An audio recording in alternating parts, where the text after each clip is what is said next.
Selamun aleyküm sevgili dostlar. Bu bir gencin uğursuz damgasıyla kapı kapı kovulduğu ama kaderin onu bir gün bütün o kapıların sahibi yapacak kadar yücelttiği bir hikayedir. Ziyad'ın yaşadığı acının, düştüğü yalnızlığın ve sonunda döndüğü o köyde herkesin yüzünü yere eğdiren büyük hakikatin hikayesi. Hazırsanız bir damlanın nasıl göle dönüştüğünü birlikte görelim. Köyün adı Nurabat idi. Toprakları bereketli olsa da insanların gönlü çorak bir yerdi. Geleneklere körü körüne bağlı, duydukları her söylentiyi gerçek sayan bir halk yaşardı orada. İşte böyle bir köyde Ziyad dünyaya gelmişti. Daha bebekken yüzüne yerleşen hüzün hiç silinmemişti. Çünkü annesiyle babasının evi bir gece alev almış, herkes yanıp kül olurken o mucize eseri kurtulmuştu. O günden sonra köylüler arasında adı Uğursuz Ziyad diye anılır olmuş, başlarına gelen her belayı ona bağlamışlardı. Pazarda bir küp yağ kırıldığında, bir düğün evinin çatısı çöktüğünde ya da değirmenin taşı durduğunda kimse sebebi araştırmaz, suçu hemen ona yüklerdi. Çocuklar bile büyüklerden öğrendikleri bu nefreti sürdürür, taşlayıp alay ederlerdi. Ziyad bir gün cesaretini toplayıp harmana gitti. Gönlünden geçen onlarla birlikte çalışmak ve bir gün kendini kabul ettirmekti. Ama küçük bir kıvılcım samanlığı tutuşturunca bütün köy ayağa kalktı. Bu uğursuz yüzünden oldu, çığlıkları yükseldi. Defolsun köyümüzden. Ziyad gözleri dolu dolu, yıpranmış eşyalarını topladı. Son kez yıkık dökük evlerinin yanmış duvarlarına baktı ve fısıldadı. Ben kimseye kötülük etmedim. Niye böyle görüyorlar bilmiyorum. Sonra adımlarını toprağa değil, sanki acıya basıyormuş gibi ağır ağır yürüdü. Küfürler, bağırışlar, ardından koşup taş atan çocuklar. Arkasına dönmedi, sadece yürüdü. Gökyüzündeki ay ona eşlik eder gibiydi. Sanki dünyada tek bir şey Ziyad'ın masumiyetine şahitlik ediyordu. Böylece başladı yolculuğu. Bir köşesi umut, bir köşesi hüzün taşıyan uzun bir yürüyüş. Sırtında küçük bir torbadan başka bir şey yoktu.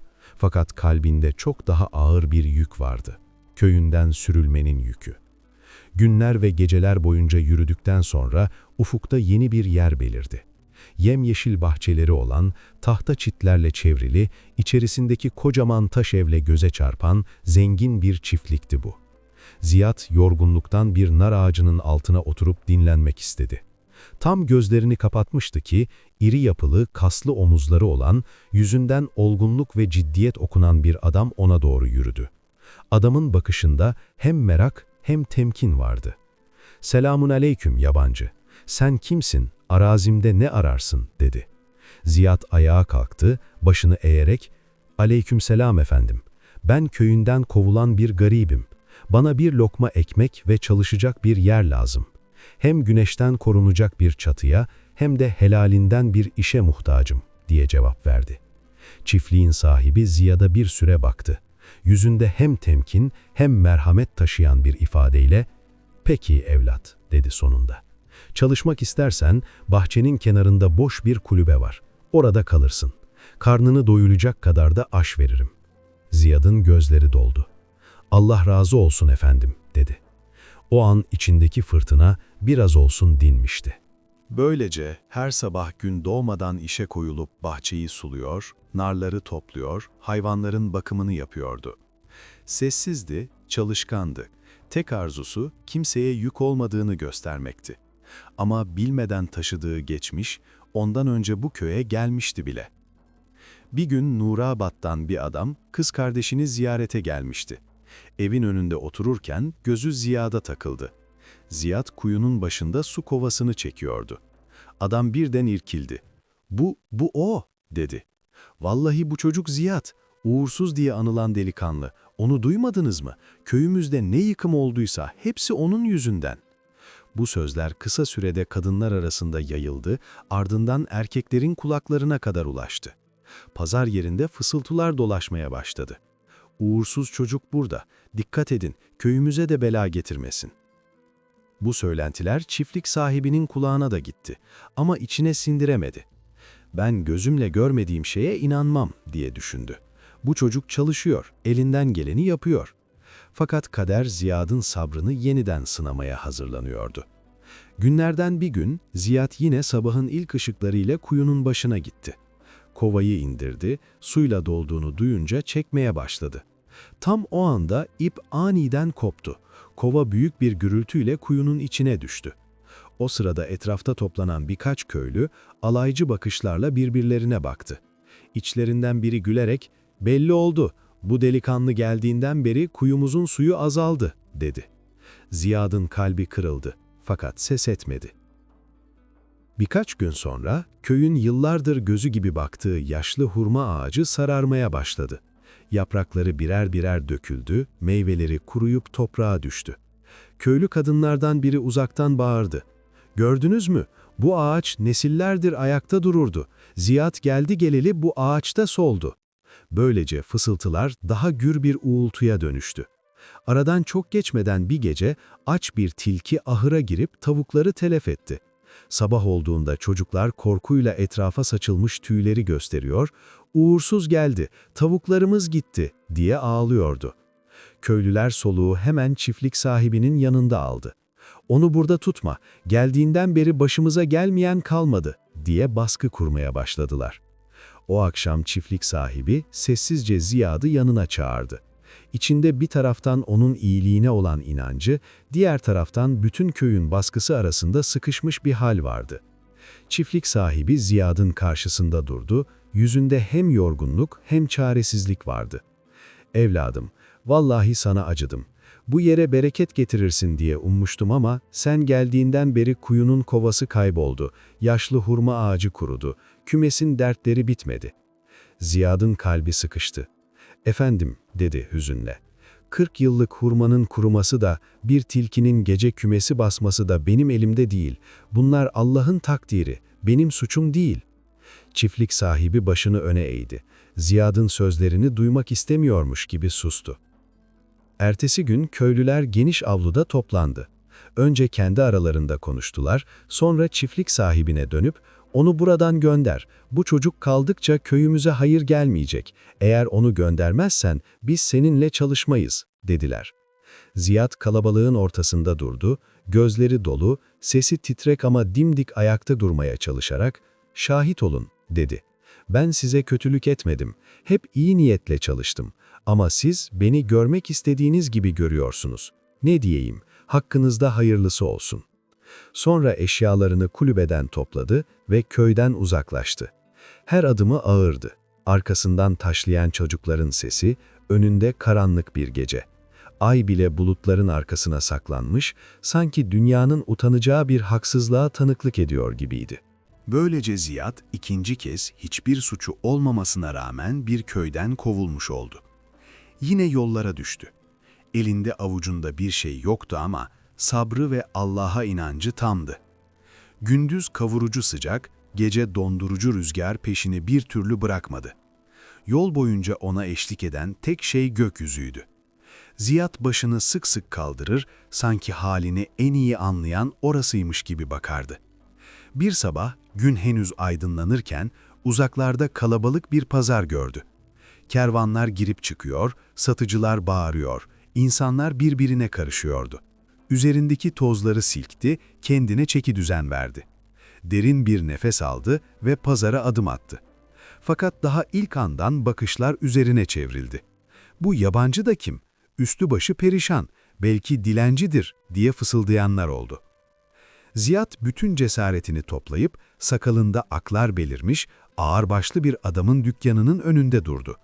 Adamın yüzünde hem vakur hem yumuşak bir ifade vardı. Adı Hacı Abdurrahman idi ve pazarda dürüstlüğüyle tanınırdı. Ziyad selam verip, "Uzaktan geldim amca," dedi. "Bir iş arıyorum, karnımı doyuracak kadar olsun yeter." Hacı Abdurrahman onu süzdü, sesinin titremesine, gözlerindeki mahcubiyete baktı. "Adın nedir evladım, nereden gelirsin?" Ziyad başını hafifçe öne eğip kendini tanıttı.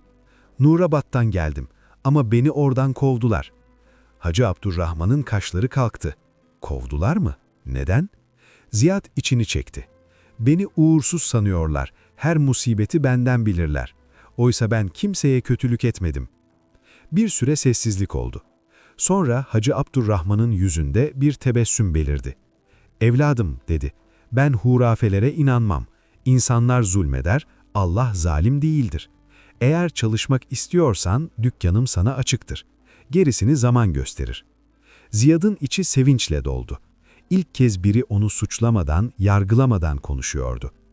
O günden sonra Ziyad sabahın ilk ışığı ile kalkıyor, dükkanı temizliyor, rafları düzenliyor, müşterilere güler yüzle hizmet ediyordu. Günler geçtikçe Hacı Abdurrahman tuhaf bir şey fark etti. Dükkan eskisine göre daha kalabalık olmaya başladı.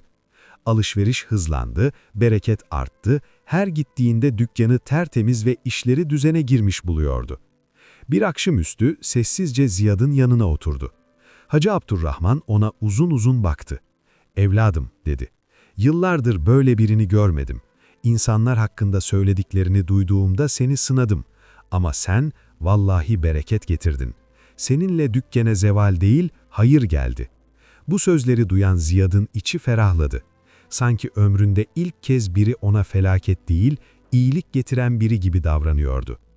Aylar geçtikçe Hacı Abdurrahman Ziyad'ı kendine daha yakın hissetti. Artık onu işçi değil, evladından farksız görüyordu. Hacı Abdurrahman'ın genç bir kızı vardı.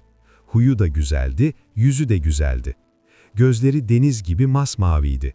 Ziyad onu birkaç kez uzaktan görmüştü ama gönlüne bir hayal düşürmeye cesaret edemezdi. Kendini hep küçük görür, kaderinin ona mutluluk getirmeyeceğine inanırdı. Ama bir gece Hacı Abdurrahman onu yanına çağırdı. Sesi ciddiydi. "Evladım," dedi, "uzun zamandır benim yanında çalışıyorsun. Sende doğruluk, emanete sahip çıkma, edep gördüm. Ben yaşlandım, kızımın geleceğini düşünmek zorundayım. İstersen onu sana nikahlayayım." Bu söz Ziyad'ın içine yıldırım gibi düştü. Şaşkınlıkla nefesi kesildi. Ben evleneyim efendim. Benim dünyada ne malım var ne de mülküm." Hacı Abdurrahman gülümsedi. "Evladım, mal mülk kalıcı değil. Aradığım şey temiz bir kalp. Onu sende buldum." İlk kez biri onu uğursuzlukla değil, iyilikle anıyordu. Ama bu sevinç uzun sürmedi. Birkaç gün sonra Hacı Abdurrahman uzak bir şehre gitmek zorunda kaldı. Kızını evde hizmetçilerin gözetimine bıraktı. Kader bu ya, onun yokluğunda genç kıza ansızın ağır bir hastalık çöktü. Ne hekimler çare bulabildi, ne alimler dergine isim koyabildi. Bedeni zayıflıyor, adımlarını taşıyamaz hale geliyordu. Ziyad haberi alınca yıkılmış bir halde eve koştu. Hıçkırıklar içinde kendi kendine, "Yoksa yine mi beni suçlayacaklar?" diye geçirdi içinden. Fakat bu kez kaçmadı. Kızın yatağının başına oturdu, elini tuttu, gözyaşlarını gizlemeden bekledi. Hacı Abdurrahman döndüğünde kızını o halde görünce dizlerinin bağı çözüldü. Ziyad'ın yanına çöktü. "Evladım," dedi boğuk bir sesle, "üzülme, bu Allah'ın imtihanı. Senin bunda bir suçun yok." Ziyad derin bir nefes aldı, kalbine bir sükûnet aktı. İlk kez bir musibetin ortasında suçlanmamıştı. İlk kez biri ona merhametle yaklaşmıştı. O günden sonra kalbinde kaçma arzusu kalmadı. Hacı Abdurrahman'a ve kızına sadakatle sahip çıkmaya karar verdi. Ziyad işine daha da sıkı sarıldı. Dükkanı sabah olmadan açıyor, her köşeyi kendi dükkanıymış gibi düzenliyordu. Artık insanlar onu uğursuz bir yabancı olarak değil, güvenilir bir genç olarak görüyordu. Ama kaldığı ev dükkanın yakınında değildi. Şehrin ucundaki gür ormanın arkasında eski bir ahşap kulübeydi. Ziyad mesafeyi dert etmedi. Zira yıllarca dışlanmış biri için ormanın sessizliği, insanların acı sözlerinden çok daha kolaydı. Ziyad kendi köyünde gördüğü suçlayıcı bakışları artık burada hissetmiyordu. Ama yine de her sabah ormanın içinden geçerken o eski günlerin izleri aklına bir bir geliyordu. Sabahın ilk ışıklarıyla yürür, akşam karanlığında aynı yolu geri dönerdi. Ormanın seslerini ezberlemişti artık. Uzaktan gelen kurt ulumaları, ağaçların rüzgarla hışırdayışı, dallara konan kargaların çığlıkları. Zamanla bu yollar hafızasına kazınmış, neredeyse ormanın bir parçası haline gelmişti. O sabah alıştığı patikadan ilerlerken arkasından gelen hızlı ayak seslerini duydu. Döndüğünde iki genç kızın nefes nefese koştuğunu gördü. Yüzlerinde korku, adımlarında telaş vardı. Biri ipekten bir elbise giymiş, belli ki soylu bir aileden geliyordu. Diğeri sade kıyafetli bir kızdı, muhtemelen yanında çalışan biri. İkisinin de gözleri arkaya çevrilmişti. Sanki ölüm peşlerine düşmüştü. Ziyad hızla onlara yaklaştı. Elini sakinleştirmek ister gibi kaldırdı. "Ne oldu? Neden böyle koşuyorsunuz?" dedi. Ama korkudan dilleri tutulmuş gibiydi. Tek kelime etmediler. O sırada arkadan metal sürtünmesine benzer bir ses geldi. Ağır ayak sesleri yaklaşıyordu. Ziyad döndüğünde yüzleri örtülü iki adamı ellerinde hançerlerle genç kızların izini sürdüklerini gördü. Kanı birden kaynamaya başladı. Düşünmeye bile fırsat bulmadan kıza ve yanındaki kızcağıza uzanıp "Çabuk benimle gelin." dedi. Onları sık ağaçların arasındaki dar bir geçitten geçirip kendi kulübesine götürdü. Kapıyı kapattıktan sonra "Burada kalın, sakın dışarı çıkmayın." diye tembihletti. Ardından ağır bastonunu kaptı ve dışarı çıktı. Büyük bir ağacın ardına saklanıp adamların ayak izlerine bakarak nefesini tuttu. Biri sinirli bir sesle "Gözümle gördüm, buradaydılar." dedi. Diğeri ise öfkeyle homurdandı.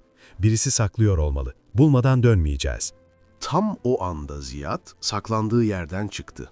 "Kızlardan uzak durun!" diye bağırdı. Adamlar kahkaha attılar. "Sen de kimsin? Canına susadın galiba."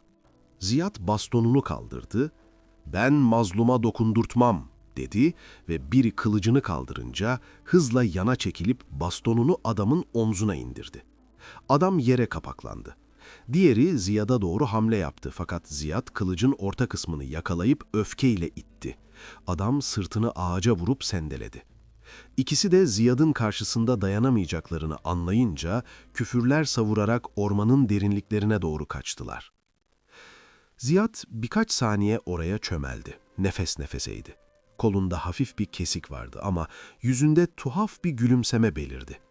Ömründe ilk kez karşısına gelen bir musibeti yenmişti. Üstelik bu kez suçlanan değil, koruyan kişi olmuştu. Kulübeye geri döndü. Kapıyı açtı. İçerideki iki genç kız hala titriyordu. Ziyad yorgun ama sakin bir halde gülümsedi. "Korkmayın, gittiler." dedi. İki genç kız eski hasırın üzerine çöktü. Hala derin derin nefes alıyorlardı. Yüzleri solgun, elleri titrek. Ziyad biraz kuru ekmekle birkaç hurma çıkardı, önlerine koydu. Kızlar açlığın etkisiyle hemen yemeğe koyuldular. Birisi bakışlarında minnetle "Allah senden razı olsun, bizi onların elinden kurtardın." dedi. Diğeri de başını sallayıp "Sen olmasan şimdi çoktan esir düşmüştük." diye ekledi. Ziyad gururlu bir gülümsemeyle "Her insanın yapması gerekeni yaptım." karşılığını verdi. Güneş tepelere doğru inerken kızlardan biri "Biz şehirde oturuyoruz, ailemiz şimdi mutlaka merak etmiştir. Bizi oraya kadar götürür müsün?" diye sordu. Ziyad hiçbir tereddüt etmeden "Elbette, sizi pazara kadar götürürüm, oradan kendi yolunuzu bilirsiniz." dedi. Üçü birlikte ormanın içinden geçerek yürüdüler. Ağaçların arasından rüzgar uğulduyor, kuşlar akşam yuvalarına dönüyordu. Şehrin sınırları göründüğünde Ziyad durdu. "Buradan sonrası siz gidersiniz." dedi. Kızlardan biri dönüp "Allah senden razı olsun, sana minnettarız, cesaretini unutmayacağız." dedi. Ziyad elini kaldırıp vedalaştı. Oysa bu küçük karşılaşmanın hayatında nelere yol açacağını henüz bilmiyordu. Aradan birkaç gün geçti. Bir sabah dükkanı açıp malları yerine yerleştirirken sokaktan ağır adamlarla yürüyen iki kişinin ayak seslerini duydu. Ziyad önce önemsemedi fakat gölgenin dükkan kapısını kaplayan büyüklüğünü görünce başını kaldırdı. Zırhlı iki asker kapının önünde durmuştu. Biri sert bir sesle "Biz Ziyad'ı arıyoruz." dedi. Ziyad toparlanıp "Evet benim, bir sorun mu var?" diye sordu. Asker "Bizi sultan gönderdi. Derhal saraya gelmen emredildi." dedi. Ziyad'ın yüzü kireç gibi oldu. "Saray mı? Ben ne yaptım ki?" diye fısıldadı. Asker soğukkanlı bir ifadeyle "Orasını bilmeyiz, oraya gidince öğrenirsin." dedi. Çevredeki esnaf bir anda etraflarını sardı. Fısıldaşmalar yükseldi. "Ne yaptı acaba? Başımıza iş mi açtı? Belki de o uğursuzluğu bütün şehre bulaştı." diyenler oldu. Ziyad'ın içi burkuldu. Geçmişindeki yaralar yeniden kanıyor gibiydi. Köyünden nasıl kovulduğunu, ikinci köyde nasıl suçlandığını düşündü. "Yoksa şimdi de sarayın kapısında mı bitecek bu hikaye?" diye geçirdi içinden. Askerler onu kalabalığın arasından geçirerek şehrin geniş sokaklarında ilerledi. İnsanlar merakla bakıyor, kimi geri çekiliyor, kimi başını sallayıp mırıldanıyordu. Şehrin görkemli duvarları karşılarına çıktığında Ziyad'ın nefesi kesildi. Yüksek surlar, ustalıkla işlenmiş taşlar, güneşte parlayan zırhlarıyla nöbetçiler. Hepsi ona yabancı, hepsi ürkütücü. Büyük kapı açıldı ve Ziyad adım attı. Ne ile karşılaşacağını bilmeden ama kaderinin sessizce yön değiştirdiğini hissederek. Sarayın büyük salonuna adım attığında altın işlemeli sütunlar, yere serilen ipek halılar ve yüksek tavanın ihtişamı Ziyad'ın nefesini kesti. Salonun en ilerisinde geniş tahtında oturan sultan vardı. Sakalı gür, bakışı derindi. Etrafında komutanları ve ileri gelenler dizilmişti. Ziyad korkudan başını kaldırmaya bile cesaret edemedi.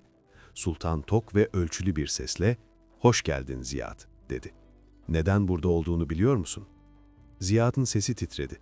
"Hayır, bilmiyorum efendim." Sultan hafifçe gülümsedi ve yan kapıya doğru işaret etti. "Gir ey Nurul Hüda." Kapı açıldığında Ziyad'ın kalbi yerinden çıkacak gibi oldu. Ormandan kurtardığı kız salona giriyordu. Üzerinde inciyle işlenen gösterişli bir elbise vardı ve adımları ağır ama emin görünüyordu. Ziyad kendi kendine, "Bu o kız," diye fısıldadı. Demek ki o bir yolcu değilmiş, sultanın kızıymış. Nurul Hüda tahtın yanına geldi, babasına dönerek Ziyad'ı işaret etti. "Baba, beni o kurtardı. Eğer o olmasaydı şimdi hayatta olmazdım. Kendi canını hiçe sayarak hırsızlara karşı durdu." Salondaki herkes şaşkınlığını gizleyemedi. Fısıltılar yükseldi. Sultanın kızını kurtaran kişi o mu? Ama bu çocuk uğursuz.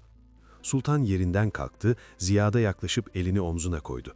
"Evladım," dedi. "Senin cesaretin sayesinde kızım kurtuldu ve çarşıda da seni araştırdım. Hakkında duyduğum tek şey doğruluk ve çalışkanlıktı. Kızımı kurtaran adamın kalbi kötü olamaz." Ziyad'ın içi rahatladı. Kelimeler boğazında düğümlendi. İlk defa suçlanmadan, aşağılanmadan bir övgü işitiyordu. O akşam sarayda büyük bir tören düzenlendi. Salon ışıklarla süslendi, davullar çalındı, herkes toplandı. Sultan kalabalığa dönerek, "Ey halkım," dedi. "Ziyad uğursuz değildir, bilakis kahramandır. Bugünden itibaren onu damadım yapıyorum. Kızım Nurul Hüda'yı onunla nikahlıyorum." Sözler biter bitmez salonu tekbir ve sevinç sesleri doldurdu. Ziyad ise donup kalmıştı. Dün ormanda tek başına yaşayan, kovulan bir gençti, bugün sultanın damadı. Nurul Hüda yanında yürüyüp Ziyad'ın bakışına karşılık verdi. Gözleri samimiyetle doluydu. Ziyad başını eğdi ama içinde güçlü bir duygu yoğunluğu yaşıyordu. Allah o kadar yüce ve kudret sahibi ki insanın kaderini bir anda değiştiriverir. Aradan birkaç hafta geçti. Ziyad artık sarayın geniş odalarında hizmetkarların gözetiminde yaşıyordu. Fakat yüreği aynı kararlılıkta, aynı olgunluktaydı. Bir fırsat buldukça pazara gider, esnafla oturur, kendine şöyle derdi: "İnsan geçmişini unutursa yolunu kaybeder. Dün kovulan bir yabancıydım, bugün devletin en saygın isimleri arasında yürüyorum. Ama o hala aynı kişiydi. Şükreden, çalışkan, mütevazi." Günlerden birinde sarayda büyük meclis toplandı. Sultan tahtında oturmuş, etrafında komutanlar ve vezirler toplanmıştı. Ticaret, savaş hazırlıkları ve vergi meseleleri üzerinde konuşuyorlardı. Ziyad Nurul Hüda ile birlikte içeri girdiğinde bütün bakışlar ona döndü. İçlerinden bazıları hala kuşkuyla bakıyordu. Daha düne kadar çarşıda çalışan bir gençti. Bugün ise meclisin ortasında oturuyordu. Sultan eliyle işaret ederek sessiz olmalarını söyledi. "Ziyad yalnızca damadım değildir," dedi. "O cesaretini ve dürüstlüğünü bana defalarca gösterdi. Bugün burada bizimle birlikte konuşacak." Ziyad'ın ilk sınavı bu toplantıda geldi. Uzak bir köyde yaşanan sel felaketi konuşuluyordu. Ekinler zarar görmüş, hayvanlar telef olmuştu. Vezirlerden biri çözüm olarak vergilerin artırılmasını önerdi. Bir başkası, "Köy kendi çaresine baksın, her felaketten biz sorumlu olamayız," dedi. Ziyad sessizce dinledi, ardından söz istedi. "Sultanım," dedi. "Her yönetici güç sahibi olsun diye değil, mazlumlara kol kanat gersin diye yükseltilir. Sel, Allah'ın bir imtihanıdır. Köy halkı zaten kayıplar içinde. Bir de onları vergilerle ezmek adalet değildir. Onlara destek olursak şehrimizin de bereketi artar." Salon bir anda sessizliğe büründü. Sultan Ziyad'a bakarak gülümsedi. "Doğru söyledin," dedi. "Adalet mülkün temelidir. Bu yüzden zararları devlet hazinesinden karşılanacak. Ayrıca tarlaların ekilmesi için yardım gönderilsin." Vezirler birbirine şaşkınlıkla baktı. Bu genç tek bir sözle meclisin kararını değiştirmişti. Günler geçtikçe benzer durumlar tekrarlandı. Ne zaman bir mesele ortaya çıksa Ziyad doğruyu söylemekten çekinmedi ve sultan da çoğu zaman onun görüşünü benimsedi. Böylece Ziyad'ın sözü giderek değer kazandı. Mecliste herkes tarafından dikkate alınır oldu. Bir akşamüstü toplantı bittikten sonra sultan Ziyad'ı yanına çağırdı ve sarayın şehir manzarasına bakan yüksek terasına götürdü. İkisi yan yana durdu. Sultan derin bir nefes alarak konuşmaya başladı. "Evladım, Allah bana kızlar verdi ama adımı sürdürecek bir oğul nasip etmedi. Bunca zamandır seni izledim. Zorluklarla sınandın, buna rağmen doğruluktan ayrılmadın. İnsanları ezmedin, güç uğruna hırsa kapılmadın. Bugün gördüğüm en güvenilir kişisin." Ziyad'ın gururlandı ama saygısından konuşmadı. Sultan devam etti.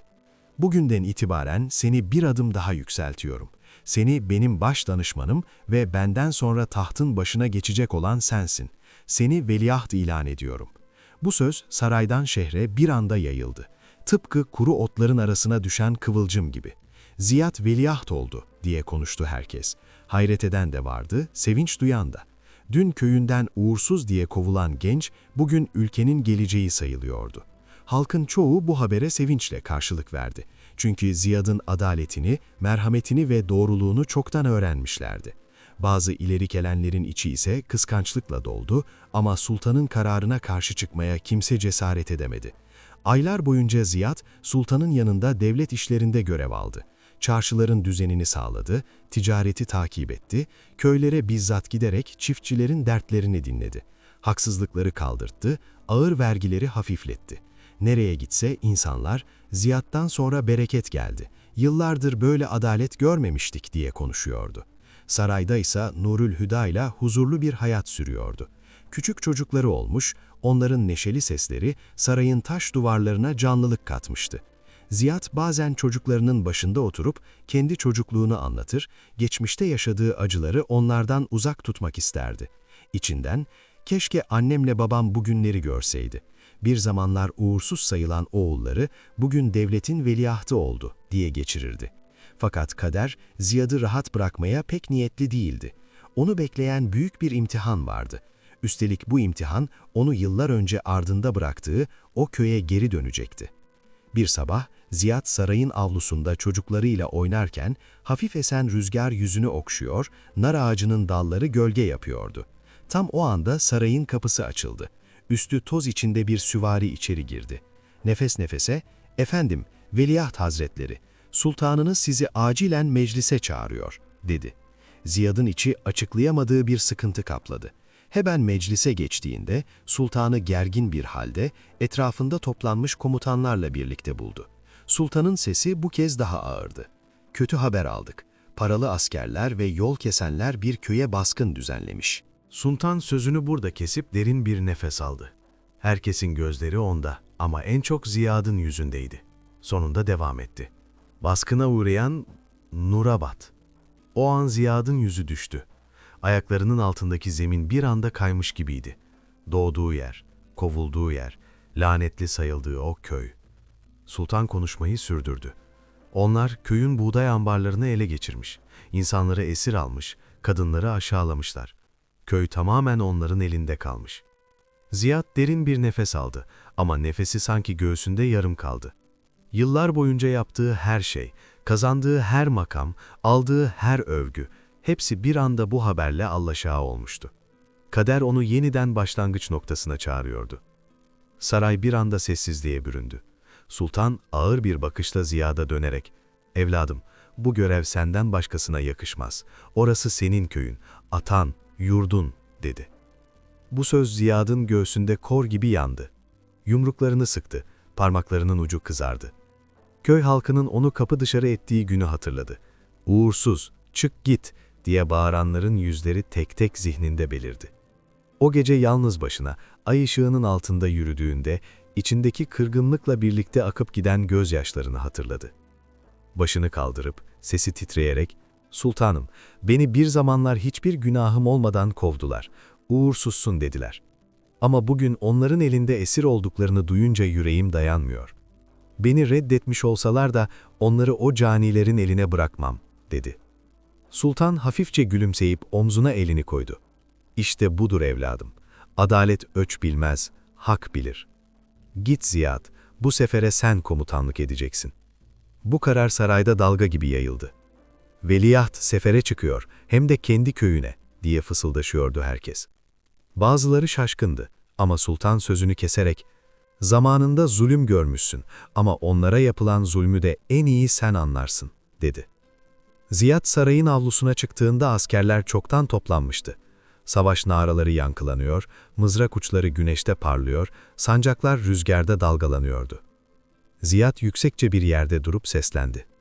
"Ey yiğitler, biz intikam için değil, adalet için yola çıkıyoruz. Nurabat halkı beni zamanında suçlamış olabilir ama bugün onların feryadı bizim feryadımızdır. Onlara yardım etmeye gidiyoruz. Onları kendi kardeşiniz gibi görün." Askerler hep bir ağızdan, "Allahu Ekber, seninleyiz veliahtımız," diye bağırdı. Gece çöktüğünde Ziyad yalnız kaldığı çadırda oturdu. Zihni bir anda geçmişe takıldı. Yanan evin alevleri, pazarda kırılan zeytinyağı testisi, düğün evinin çöken tavanı, durup duran değirmen. Yıllarca peşini bırakmayan görüntüler birer birer belirdi. Fakat bu kez yüreği korkuyla değil, garip bir hisle doluydu. "Rabbim, beni zayıfken uzaklaştıranlara bugün güçlü döndürdün. Bana korkaklık değil, hak tarafında durma gücü ver," diye mırıldandı. Sonra ayağa kalktı, kılıcını eline aldı ve içinden yemin etti. "Yarın güneş doğduğunda Allah'ın izniyle Nurabat toprağında olacağım." Alay sabahla birlikte yola koyuldu. Ziyad beyaz atının üzerinde en önde ilerliyordu. Güneş vurdukça atın tüyleri ışıldıyor, arkasında çalınan davullar yürüyüşe görkem katıyordu. Bu ordu toprak fethetmek için değil, zulmü def etmek için yürüyordu. Köyün sınırlarına yaklaşınca duman kokusu rüzgarla birlikte yüzlerine çarptı. Yanmış evlerden kara duman yükseliyor, rüzgarla birlikte kadınların ve çocukların çığlıkları duyuluyor, tarlalar simsiyah bir küle örtülmüştü. Ziyad'ın içi acıdı. "Burası, benim toprağım. Çocukluğum geçtiği yer, beni kovdukları yer ve bugün onların umudu olarak geri dönüyorum." Dizginleri çekip askerlerine döndü. "İşte karşınızda esir alınmış bir köy var. Bugün onları zulmün elinden kurtarma günüdür. Hazır olun, onlar bizim elimizle özgürlüğe kavuşacak." Askerlerin gür narası bir kez daha yükseldi. "Seninleyiz ey veliaht!" Ordu köyün girişine vardığında ilk çarpışma bir anda başladı. Karşılarında yüzleri kararmış, giysileri lime lime olmuş, ellerinde kılıç ve baltalar taşıyan vahşi bir çete vardı. Dar sokaklara sinip savunma hattı kurmuşlardı. Savaş naraları göğe yükseldi. Ziyad'ın askerleri ön saflardan hızla atıldı. Çarpışma bir ileri bir geri adeta fırtına gibi sürüyordu. Atlı birlikler meydana daldı. Okçular duvarların üzerinden yağmur gibi ok bıraktı. Piyadeler dar sokaklarda kılıçların gölgesinde mücadele ediyordu. Ziyad, savaşı geriden izleyen biri değildi. Kalabalığın tam ortasında kılıcını tüm gücüyle savuruyordu.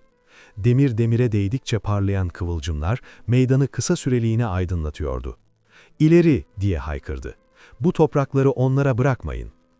O sırada köy meydanından yükselen çığlıklar Ziyad'ın dikkatini çekti. Bir grup kadın iplerle bağlanmış halde büyük meydanda esir tutuluyordu. Ziyad oraya doğru atıldı ama hemen önünü kesen bir grup çete üyesi kılıçlarını kaldırdı. Ziyad nefes almaya bile fırsat bulamadan onlarla çarpıştı, birini düşürdü, ardından diğerini savurdu, yolu açtıkça adımları hızlandı. Nihayet ipleri kendi eliyle çözdü. Kadınların gözleri yaşla doldu. "Allah senden razı olsun Efendimiz, bizi kurtardın," diyorlardı. Ama savaş henüz bitmemişti. Çetenin başı iri yapılı, zırhı kömür gibi siyah bir adamdı. Elindeki geniş kılıcı savururken, "Geri adam yok," diye bağırıyor, adamlarını kışkırtıyordu. Ziyad ona doğru ilerledi, kalabalık ikiye ayrıldı, meydanın ortasında ikisi kaldı. Lider kükreyerek saldırıya geçti. Ziyad darbeyi karşıladı ama sarsıldı. Adam ikinci kez hücum etti. Kılıçlar çarpışınca kıvılcım saçıldı. Ziyad içinden, "Bu sadece bir kılıç dövüşü değil, bu bir halkın kurtuluşu," diye geçirdi. Bir anlık fırsatı yakalayıp karşı saldırıya geçti. Keskin bir hamleyle rakibinin omzunu yaraladı.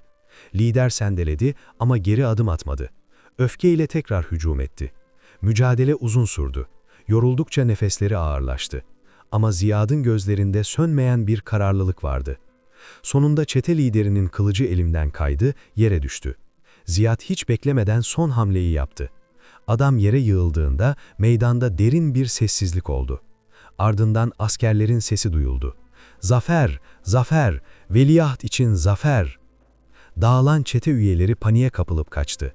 Ziyad'ın askerleri köyün içine yayıldı. Esirleri çözdüler, yaralıları taşıdılar, yanan evleri söndürdüler.